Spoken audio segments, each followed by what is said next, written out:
nos agraciar com esta luz, com essas vibrações de amor e harmonia que reinam neste ambiente. Que os nossos irmãos desencarnados possam usufruir dessas energias curativas, consoladoras, restauradoras, principalmente aqueles recém-saídos da vida física de volta à pátria espiritual. Estejam lá recebendo o aconchego, o consolo dos nossos irmãos espirituais que nos cuidam quando retornamos a casa como velhos cansados da labuta na terra, no planeta, na escola, de volta ao lar espiritual. Abençoa todos os lares hoje que estão precisando de ajuda, de força, de fé e de foco.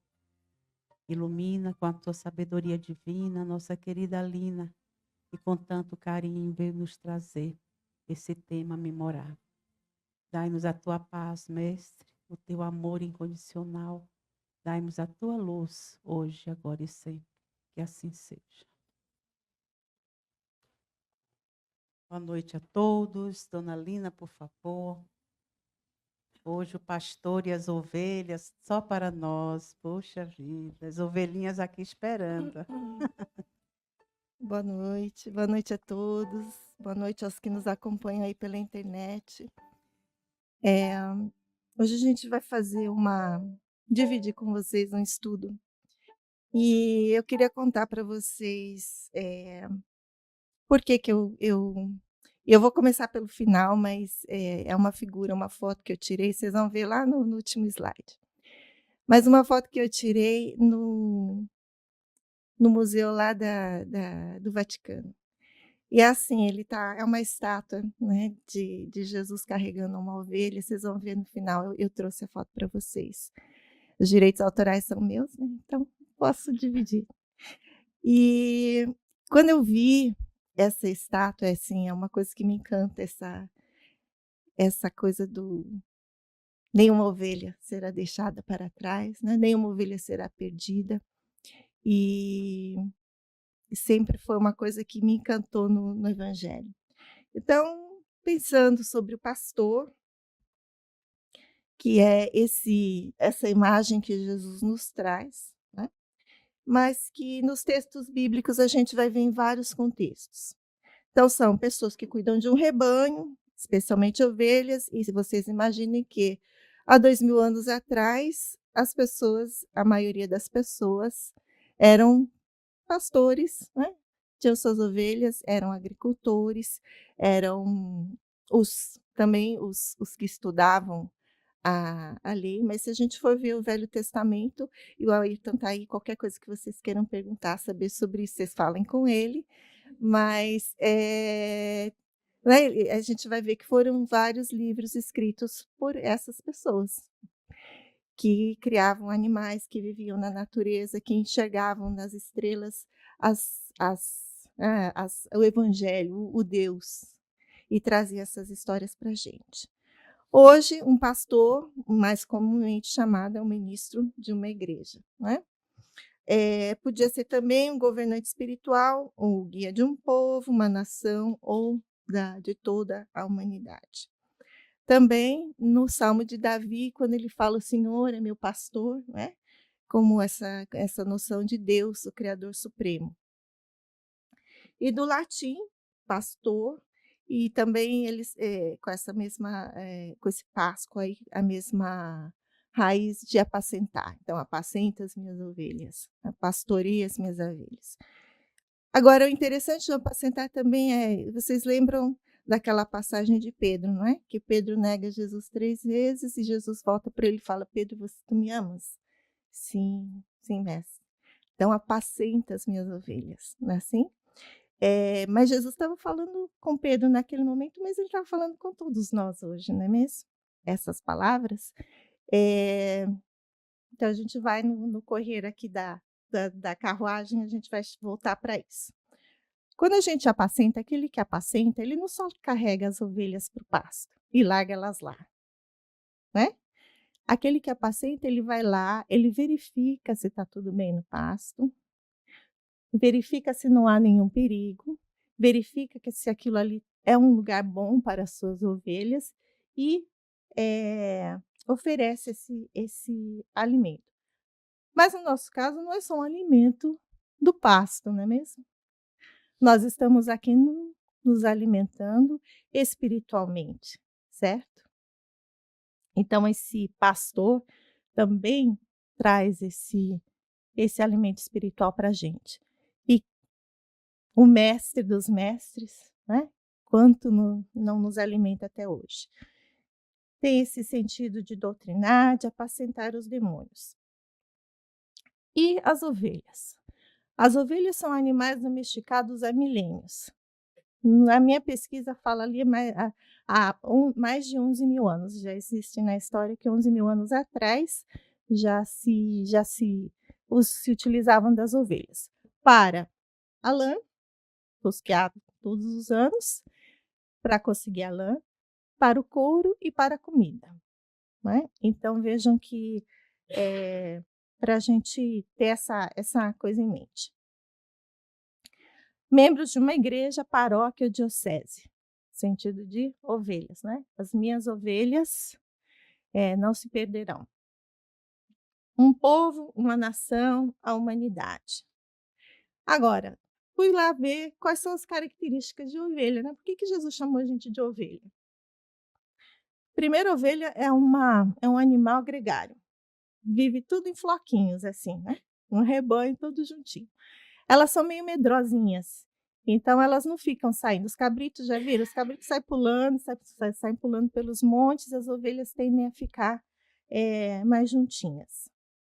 São vigilantes, são inteligentes, têm ótima memória, podem sentir emoções complexas, criar amizade com as outras ovelhinhas e reconhecer os rostos de quem os cuida.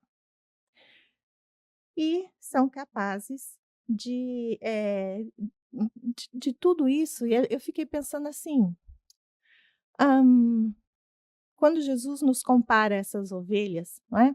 A gente estuda a lei de sociedade, lá com Kardec, não é mesmo? Então, por isso, esse rebanho.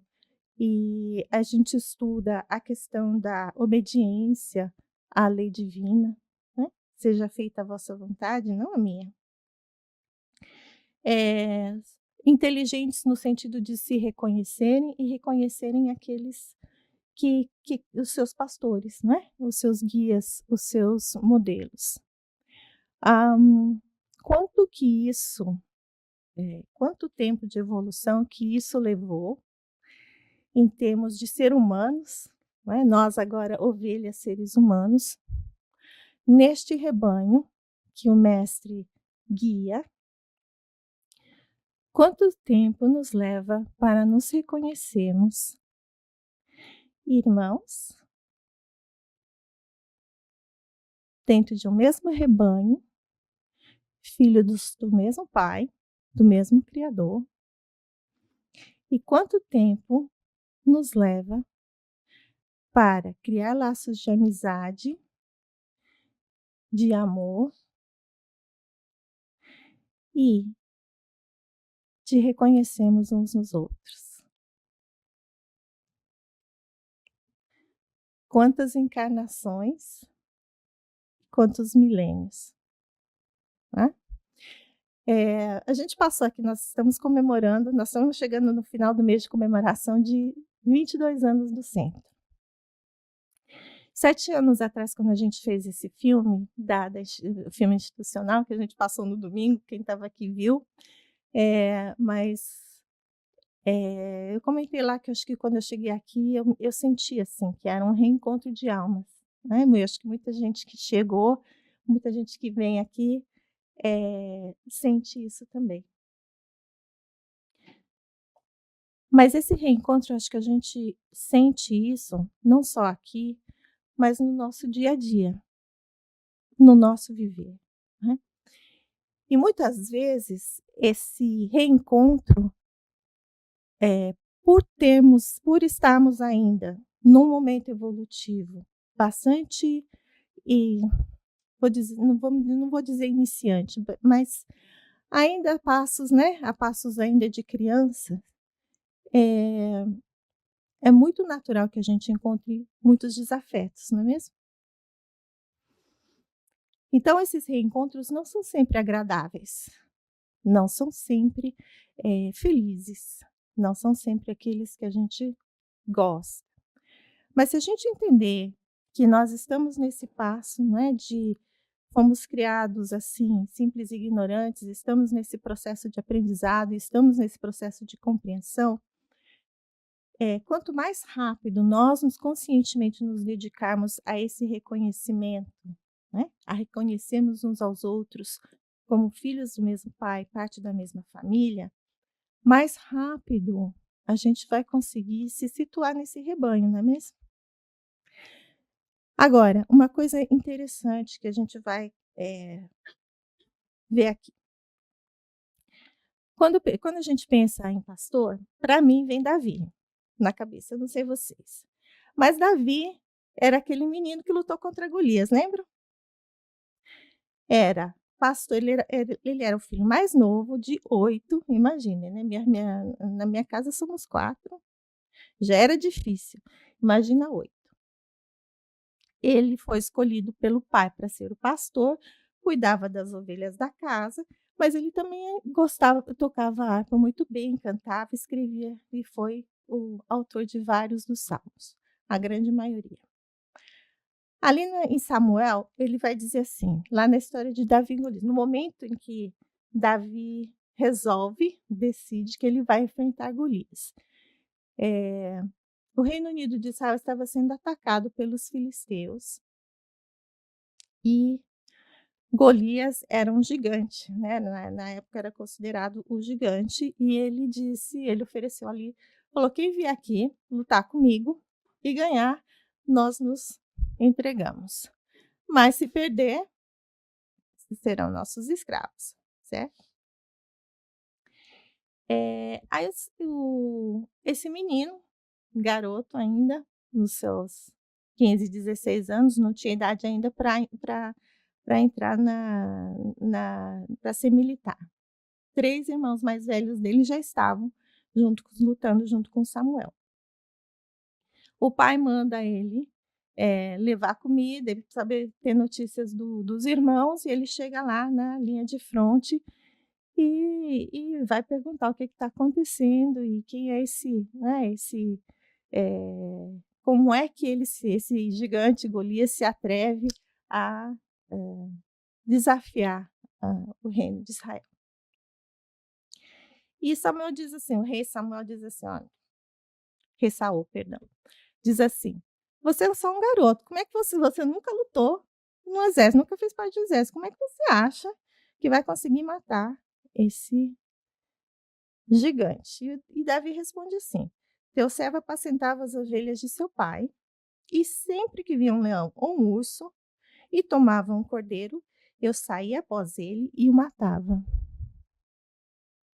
O Senhor que me livrou das garras do leão e do urso, me livrará da mão deste filisteu. Aí Saul falou o quê? Então vai, né? Você acha que pode? Então vai. E Davi acaba matando Golias com uma pedrada na testa. Desacorda e aí ele decepa assim, uma história nada trágica, né? Quase não tem sangue na história. Mas para a gente ver que a história da humanidade não a gente não veio assim de um passado muito pacífico, né? E ele se torna, depois da morte de Saul, o segundo rei do Reino Unido de Israel. Então, eu trouxe para vocês aqui um dos salmos mais conhecidos de Davi, que é o Salmo 23, que ele fala, né? O Senhor é meu pastor, né? Nada me faltará. Deitar-me fazem passos verdejantes, guia-me mansamente a águas tranquilas. Ó, apacentar, não é? Então, o apacentar que o Cristo nos pede é cuidarmos uns dos outros, não de qualquer forma, não é?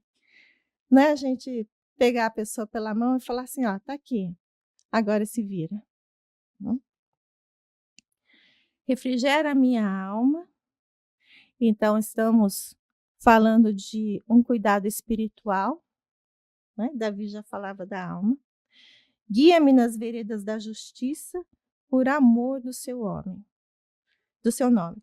Ainda que eu ande pelo vale da sombra da morte, não temerei mal algum, porque tu estás comigo.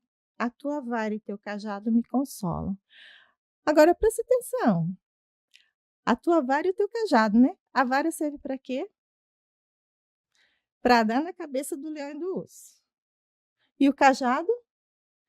Se a ovelha está pulando longe demais, ele pega pelas pernas para que ela não fuja. Ou se já fugir, está lá despencando pelo despenhadeiro abaixo, ele pega com o cajado pelo pescoço. Às vezes, quantas vezes a gente já não foi pego pelo cajado e reclamou, chorou, se revoltou, falou porque eu não mereço isso. Mal sabíamos que estávamos despencando desfiladeiro abaixo, não é verdade? Preparas uma mesa perante mim na presença dos meus inimigos. Que inimigos são esses, gente? A salvação vem do quê? Né? Jesus vem nos salvar do quê? Senão da nossa própria ignorância, do nosso egoísmo, do nosso orgulho, da nossa vaidade, da nossa teimosia, da nossa revolta contra o seja feita a tua vontade. Né? Unges com óleo a minha cabeça, meu cálice transborda. Certamente a bondade e a misericórdia me seguirão todos os dias da minha vida e habitarei na casa do Senhor por longos dias. Que Senhor misericordioso é esse que já Davi nos trazia. E a gente pensava que o Deus era punitivo, não é? A gente só pensava no Deus dos exércitos. Agora, dizem a história que quando é que ele escreveu esse salmo? Quando estava ali rodeado por inimigos, no meio de uma guerra. Quantas vezes nós não estamos rodeados dos nossos inimigos de crescimento espiritual, né? De crescimento evolutivo, nossos medos, nossas culpas, nossas dúvidas.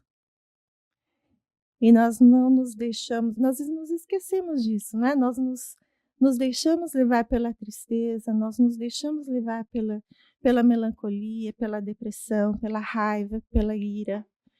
E nós esquecemos disso, que o Senhor é meu pastor. Qualquer momento de dor, uma enfermidade mais grave, um momento de perda, não é? Então, acho que é nos lembrarmos que o Senhor é meu pastor.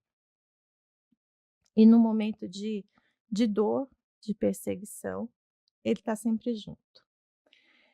É o bom pastor. João, lá no capítulo 10, ele conta que Jesus dizia assim: eu sou o bom pastor. Então, não é qualquer pastor, né? É o bom. Por que ele é bom? Primeiro, o bom pastor dá a sua vida pelas ovelhas, né? E a gente comentando com a Marisa. Tem pastor que é só pastor. Ele vai levar lá as ovelhas, vai verificar se está tudo bem lá no pasto e vai deixá-las lá, né? A hora que vier o leão e o urso, o que ele vai fazer? Vai dar no pé, né? Ou aquele pastor que nem fica ali, vai-se embora. Aí, de novo, vem a minha pergunta, né? Porque se o Cristo é nosso modelo e guia, e se ele é um bom pastor, se ele é o bom pastor, ele também está modelando e nos guiando para sermos isso, não é? Um dia todos nós aqui seremos bons pastores. Quanto tempo vai demorar, isso pouco importa. Qualquer tempo que seja, né? Dividido pelo ilimitado da vida é zero. Então, como é que a gente está vivendo esse modelo no nosso dia a dia? Porque todos nós somos rodeados por um rebanho. Mesmo aquele que vive sozinho, solitário, acha que não tem ninguém olhando para ele, tem uma legião de testemunhas, não é assim que Paulo nos ensina? Aí eu estava lendo uma história de um pastor. Ele fala assim: uma vez eu estava num estacionamento e um monte de folhas na mão, assim, saiu tudo voando no vento. Derrubei, saiu tudo voando. E eu saí feito louco, desesperado, catando tudo. E aí, quando ele foi fazer teve lá a missa, ele falando assim, teve uma pessoa que chegou para ele e falou: eu fiquei admirado que você pegou todas as folhas, você não deixou nenhuma ali esquecida, jogada no chão, né. Então você pensa que não tem ninguém vendo, e aí tem 5.000 olhos. Por mais que, por mais que pareça que a gente esteja sozinho, esses 5.000 olhos que eu digo, eles também estão lá para nos cuidar. Eles também estão lá para não só para servirmos de modelo, mas também para sermos, não só cuidados, mas muitas vezes inspirados, muitas vezes, carregados no colo, né. Muitas vezes a gente nem sabe como é que atravessou, porque a maioria dos problemas que a gente passa, realmente difíceis na vida, quando você olha para trás, você fala: "Eu não sei como eu passei por aqueles dias". Muitas vezes a gente nem lembra. A gente lembra da dor, a gente lembra que foi difícil, mas os detalhes, assim, fica tudo um embaralhado, porque os dias foram se passando e a gente no meio daquela loucura, daquela tristeza, e, né, a vida continua acontecendo. Você chega num momento que você fala assim: passou a dor e você nem sabe como você conseguiu superar, não é assim? Então a gente não estava sozinho naquele momento, né. Lá em João 10,14 ele fala: "Eu sou o bom pastor e conheço as minhas ovelhas e delas sou conhecido". Eh, esse "sou conhecido", né, porque ele conhecer, tudo bem, tá fácil, ele é o Cristo, né, conhecer a cada um de nós. E nós? O quanto é que nós conscientemente nos esforçamos para conhecer a sua palavra, para conhecer os seus ensinamentos, para entender o que ele sente, para sentir um pouco mais, não é, com um pouco mais de leveza, com um pouco mais de amorosidade, com um pouco mais de fraternidade, além do que nós somos, né. Porque uma coisa assim, eu acho que, eh, a gente pergunta assim, eh a grande pergunta, né, o que eu perguntaria para Jesus se ele passasse 1 hora comigo? Hum. Aí você vira a folha e você fala: "O que que eu tenho que fazer para Jesus vir e passar 1 hora comigo?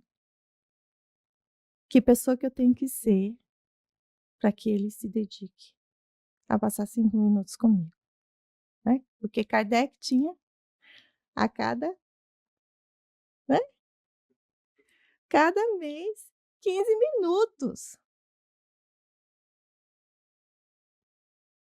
Bom, eh, então nesse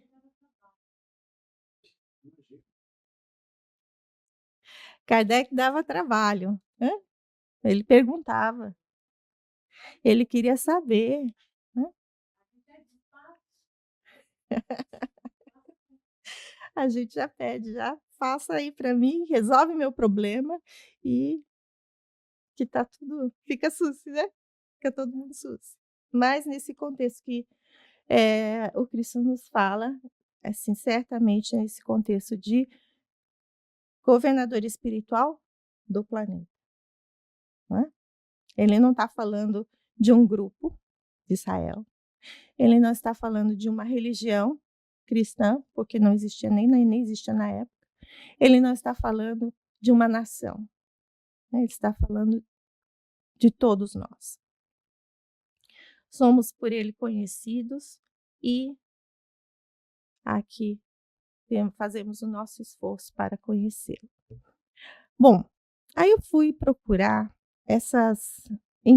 as passagens baseadas nessa passagem da ovelha perdida, da parábola da ovelha perdida, porque é, é essa história que me encanta, né? Então ele vai perguntar assim: qual de vós, lá em Lucas 15, versículos 4 a 7. Qual de vós é o homem que, possuindo 100 ovelhas, e uma se perde, não larga todas as 99 e vai correndo procurar essa que perdeu? Quem é? Ele estava conversando com pastores na sua época, 2000 anos atrás, lembrem disso, tá? Larga as 99 no deserto e sai em busca daquela que se perdeu até encontrá-la. E aí, quando você encontra, né, você fica super feliz e pega essa ovelha, põe nos ombros e volta para casa. Convida todos os seus amigos, seus vizinhos que estavam ali também te ajudando, desesperados ali procurando essa ovelha perdida. E você faz uma festa, né, com todos eles para celebrar que essa ovelha foi encontrada. Aí ele diz assim: assim vai ser no céu. A alegria, o júbilo que vai ser por um pecador que se arrepende, do que por 99 que ficaram ali quietinhos, né? Sem fazer nada, que não necessitavam de arrependimento. Agora, vamos ver, Lucas não conheceu Jesus, né? Assim, enquanto Jesus estava aqui encarnado.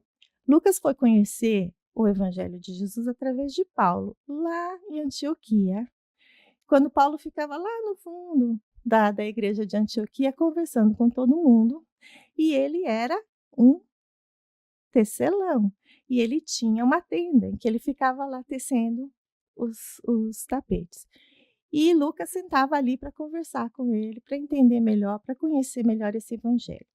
E o evangelho dele é chamado de evangelho de misericórdia e compaixão. Lucas percebeu no evangelho, né? Ele sentiu no evangelho toda a misericórdia e a compaixão. Nesse capítulo 15, Jesus está assim, sentado, comendo com quem? Toda a tropa de elite, né? Não, gente. Estava ali com os cobradores de impostos, os publicanos, que todo mundo odiava, né? Era a coisa da sociedade. Quem é que gosta de cobrador de impostos? Hoje, nem do TurboTax a gente gosta, né? Só de falar em fazer imposto de renda, a gente já... As meretrizes, os enfermos, os pobres, os aflitos. Aí chegam os fariseus, que eram os sacerdotes da época, que eram os que estudavam a lei.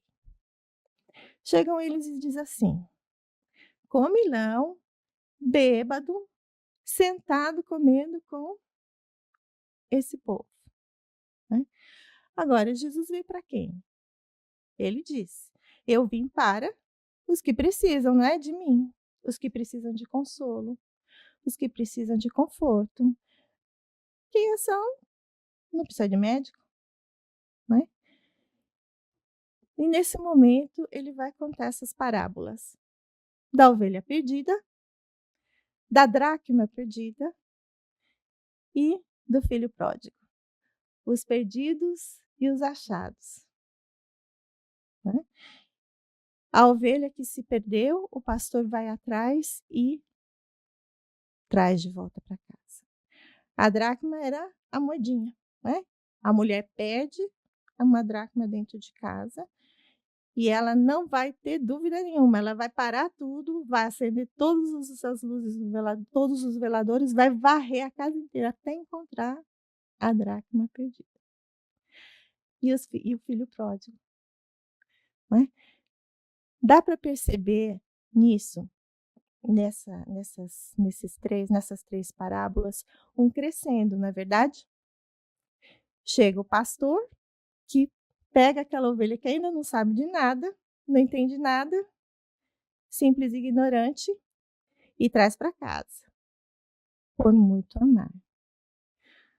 A dracma, coisa do cotidiano, uma moedinha que eu perco, e a gente vai ver com Joana a comparação que ela faz, né? Mas algo que eu perdi em casa, eu paro tudo e vou atrás. Agora o filho pródigo, ele já tinha consciência, né, o pai que tinha 2 filhos. O filho pródigo pega todas as coisas, a herança, se o pai ter morrido, ele pega a herança, pede para o pai: "Divide aí, me dá a minha parte em dinheiro e eu vou cair na vida e gastar". Não é assim?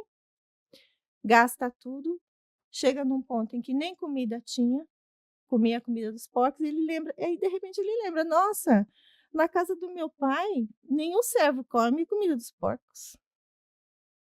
Todo mundo come do bom e do melhor. Vou voltar para casa. Vou vou lá e vou ser servo do meu pai, que eu vou comer melhor do que eu tô aqui, vou estar melhor do que eu tô aqui", não é assim? Volta para casa e o que acontece? Ele é tratado como filho, né. Ele volta com a intenção de servir como servo, mas ele é reconhecido como filho. E quando ele começa isso aqui, ele fala assim: "Qual de vós?", né,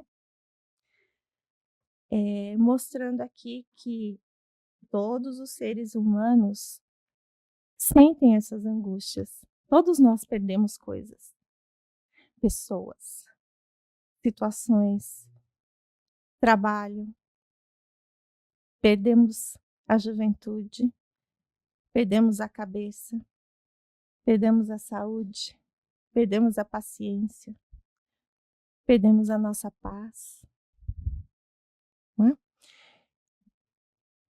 E todo mundo sente essa necessidade de voltar para casa, de ter essa paz, de ter esse acolhimento, é ou não é?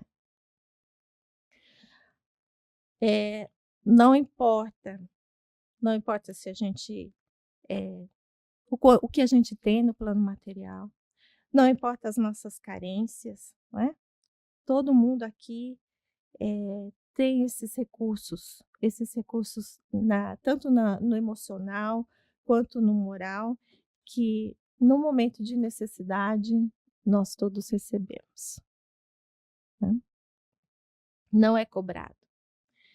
Eh, questão de plano físico, a questão material, não é? O fato de não termos recursos materiais, muitas vezes não mexe com o nosso orgulho, muito pelo contrário, né, atiça mais ainda. E quando temos muitos recursos, então, aí que o poder sobe pela cabeça, né, e fazemos coisas que mais tarde nos arrependemos. Então o recurso material, ele não influi no moral. Muitas vezes ter bastante dinheiro, ter bastante recurso material, muitas vezes influencia até negativamente na nossa moral, né. Então para a gente, não confundir. A questão da saúde, a paz de espírito, né, Joana nesse livro, Em Busca da Verdade. Eh, e ela diz, né, João vai dizer pra gente: "Conhecerás a verdade, e a verdade vos libertará", né. Libertará do quê? Senão da nossa própria insanidade, da nossa própria ignorância, da nossa própria pequenez, né. Aí Joana, comparando esse texto, ela vai dizer assim: que a saúde, a paz de espírito, o equilíbrio emocional e psicológico, a harmonia doméstica, hã, a confiança, a alegria de viver podem ser considerados ovelhas e dracmas valiosas que todos estimam e lutam por preservar. Olha só, mais uma camadinha, né, que Joana vai tirar dos véus aí, porque quando a gente pensa nas ovelhas, a gente pensa em nós, é ou não é? E quando a gente pensa em ovelhas, a gente pensa na humanidade, mas a gente não pensa no nosso mundo interior, no nosso universo interior. A gente não pensa nos nossos sentimentos, a gente não pensa naquilo que a gente já tem de bom e quando perde, aprende a valorizar, né. A dracma, lembram da moedinha? Não valia muito, mas a hora que perdesse aquilo, o mundo parava para eu encontrar essa dracma. E quando eu perco a paz na minha casa, né? E quando eu perco a alegria de viver,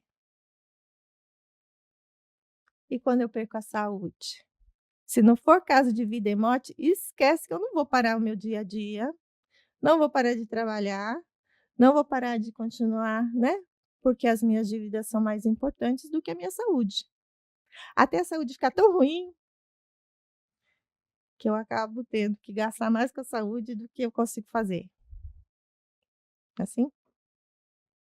E ela continua, nada obstante, as circunstâncias do trânsito carnal, não poucas vezes, criam situações difíceis, perdem-se alguns desses valores, ou pelo menos um deles, essencial à vitória ou bem-estar. Então, lembra daquela historinha da reencarnação? Antes de reencarnar, todo mundo vem com um plano. Vocês sabiam disso? Ninguém lembra, mas vem. Aí a gente escreve lá, né? Os nossos mentores chegam lá e falam assim: Lina, faz aí a sua listinha do que você quer fazer nessa encarnação. Aí eu vou lá, escrevo o título do negócio, faço uma lista de 20 itens. Aí eles olham para mim e falam assim: menos, menos. Você não vai dar conta, corta aí alguns porque não vai dar. Aí tá bom, tudo bem, deixa 5. Aí eu chego aqui e não dou conta nem do título.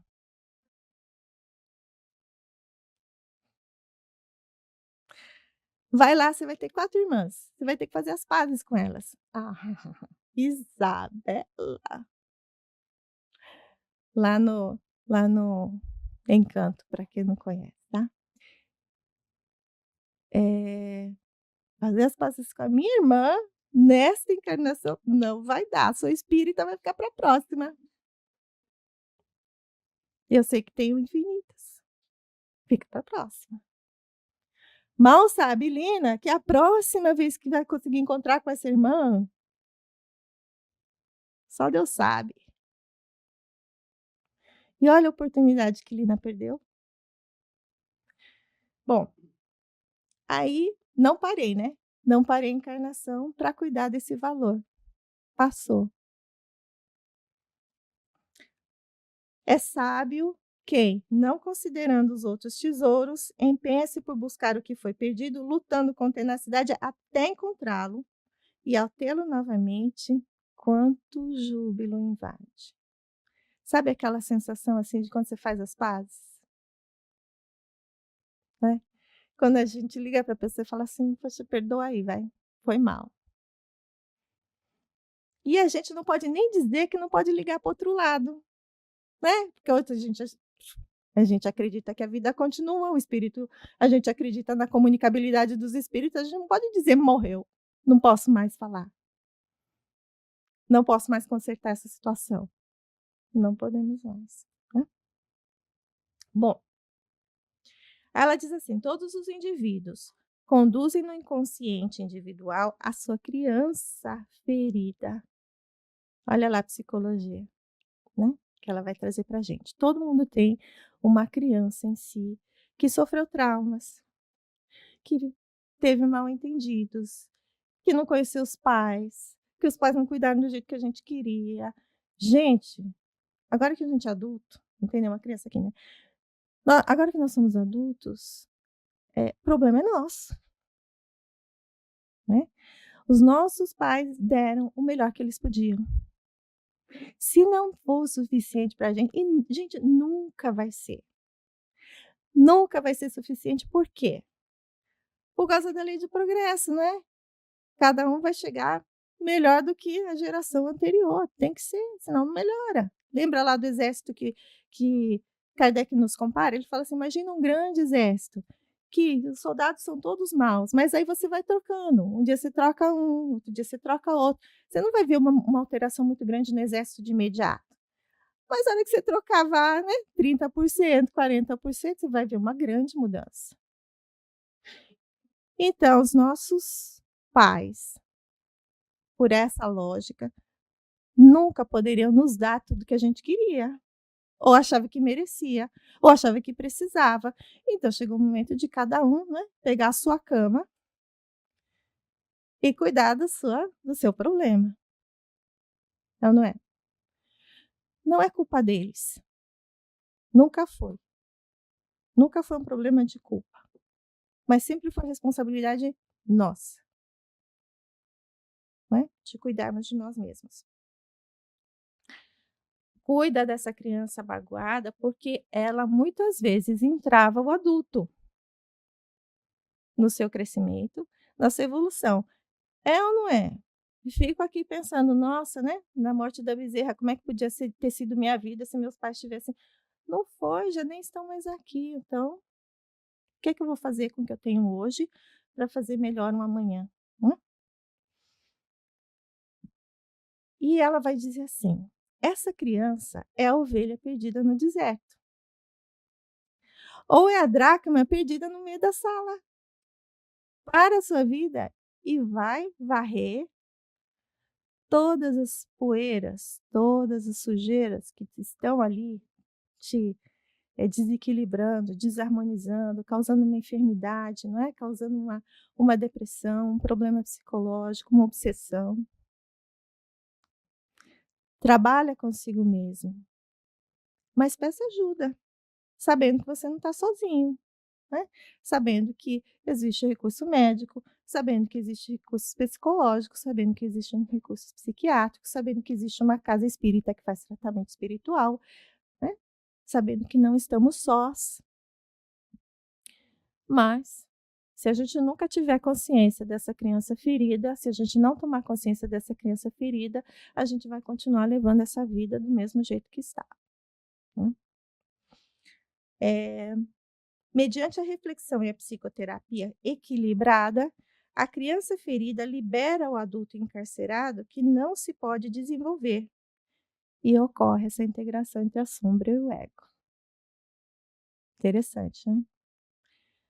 É é preciso nos curarmos. O mundo de regeneração é isso, não é? Estamos enfermos e estamos passando por um momento de regeneração, de cura, para que saudáveis deixemos de ser ovelhas para nos tornarmos pastores, né? É hora de a gente tomar o cajado, tomar a vara, assumir a responsabilidade e aprendermos a cuidarmos uns dos outros. Não é assim que o Cristo queria? Por que não vai sobrar nenhuma para trás? Porque cada um de nós vai crescer e vai cuidar da ovelha que está ao seu redor, né. Agora, não vem pastor sem ovelha. Quem tem um pouquinho mais de consciência do que vai acontecer, vai ter um rebanho maior, é ou não é? Aí a gente pensa assim: "O que que eu fiz para merecer essa turma que está aqui do meu lado?" Tudo. Você fez tudo. Tá tudo direitinho, tá tudo perfeito, né. Não tem nem a mais nem a menos. Você construiu e você conquistou essa capacidade de ter esse rebanho do seu lado. Se a gente vê por esses olhos, não fica muito mais leve? Não fica muito mais fácil de aguentar o rebanho? Às vezes é difícil assim,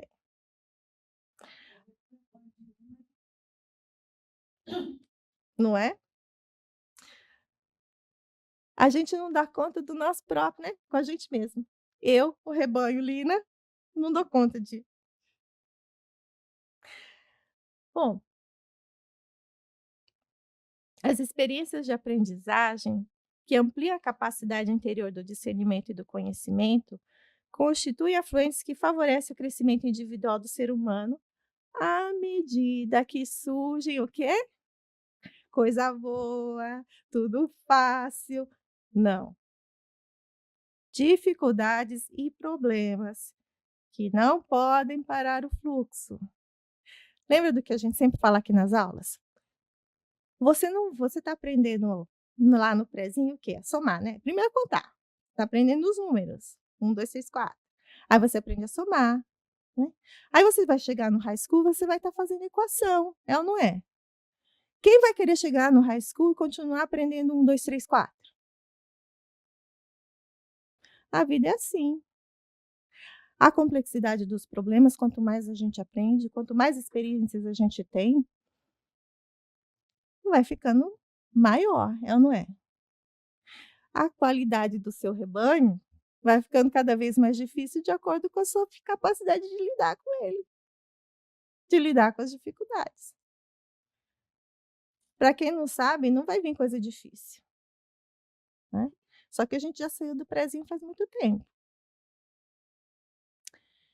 A força do seu volume, em forma de amadurecimento psicológico, proporciona capacidade para superar os impedimentos de toda a ordem que são encontrados pela frente. Então, assim, passa uma coisa difícil, a gente nem sabe como sobreviveu, passei, né. O que que acontece quando passamos? Primeiro que a próxima vez que esse problema chegar já vai ser um problema tão grande assim como a primeira? Não, você já tem o caminho da solução, é ou não é? Segundo, uma vez que você passe por aqui,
se você nunca sentiu fome, você fala assim: "Não tem pão? Come brioche",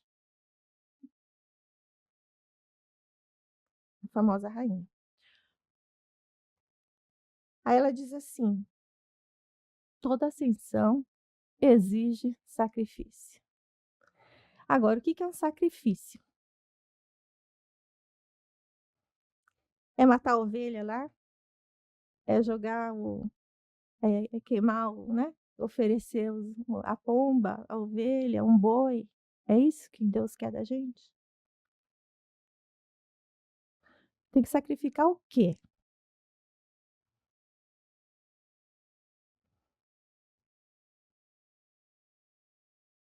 Fala mais alto que eu não consigo entender. O egoísmo, o orgulho, né. Eu vou eu vou ter que sacrificar, gente, aquilo que é melhor para mim, porque é ruim para os outros, para todo o resto. Sabe o que é isso? Sabe o quanto dói isso? Eu vou ter que sacrificar, pensar que eu já sei de tudo, que eu tenho coisa para aprender. Eu vou ter que sacrificar do meu tempo, que é tão valioso. Eu vou ter que sacrificar as minhas crenças, muitas vezes, que eram imutáveis. Ela vai dizer assim: "Joana, que você cair, né, o tombo no rumo do abismo é quase normal". Olha só que conforto que é, porque é normal a gente cair, tropeçou, caiu. Em face da lei da gravidade moral, né, a nossa moral ainda está em fase de crescimento. enquanto que a elevação interior, a coragem de descer ao íntimo para subir ao entendimento, constitui um dos desafios existenciais mais complexos, em face do hábito resultante da acomodação em torno do já experienciado, do já conhecido, da zona de conforto. Tá muito bom aqui, por que que eu vou sair daqui? Eu tô tão feliz com a minha doença, é só minha, como diz Marisa, a minha dor de cabeça ninguém tira, é minha.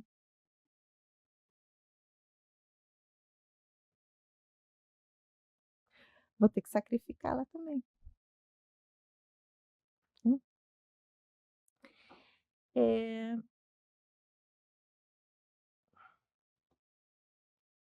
Sem aspiração impulsionadora para romper com a rotina e superar o estado de modorra em que se demora. Quer dizer, os nossos hábitos, né, os nossos hábitos podem ser grandes amigos, como também podem ser nossos maiores inimigos. O nosso hábito de querer ficar na zona de conforto, de querer ficar onde é conhecido, de nosso hábito de, né, daquele: "Ah, não vou estudar não, hoje não está dando, hoje foi muito cansativo". Eh, Abrir a cabeça, bota tudo de volta ali, né, fecha, não dá mais. Uma vez que abriu o conhecimento, não era Einstein que dizia assim? Aprendeu uma coisa nova, não tem mais jeito de você ver aquilo com os mesmos olhos. Não é assim? Assim somos.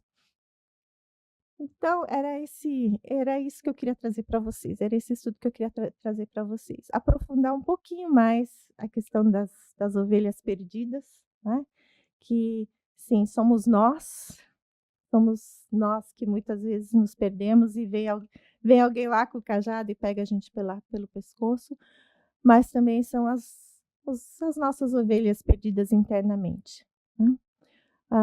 Às vezes a nossa falta de entendimento dentro de casa, às vezes a nossa a nossa pequenez diante do mundo, né, diante de tantas dores no mundo, mas, pra gente entender que o Senhor é meu pastor, não é? E como Cristo diz que ele é o bom pastor, ele nos conhece pelo nome, nos ensina, nos guia, e essa é a foto aqui, ó, que eu falei para vocês, que é do Cristo carregando a ovelhinha e as outras. E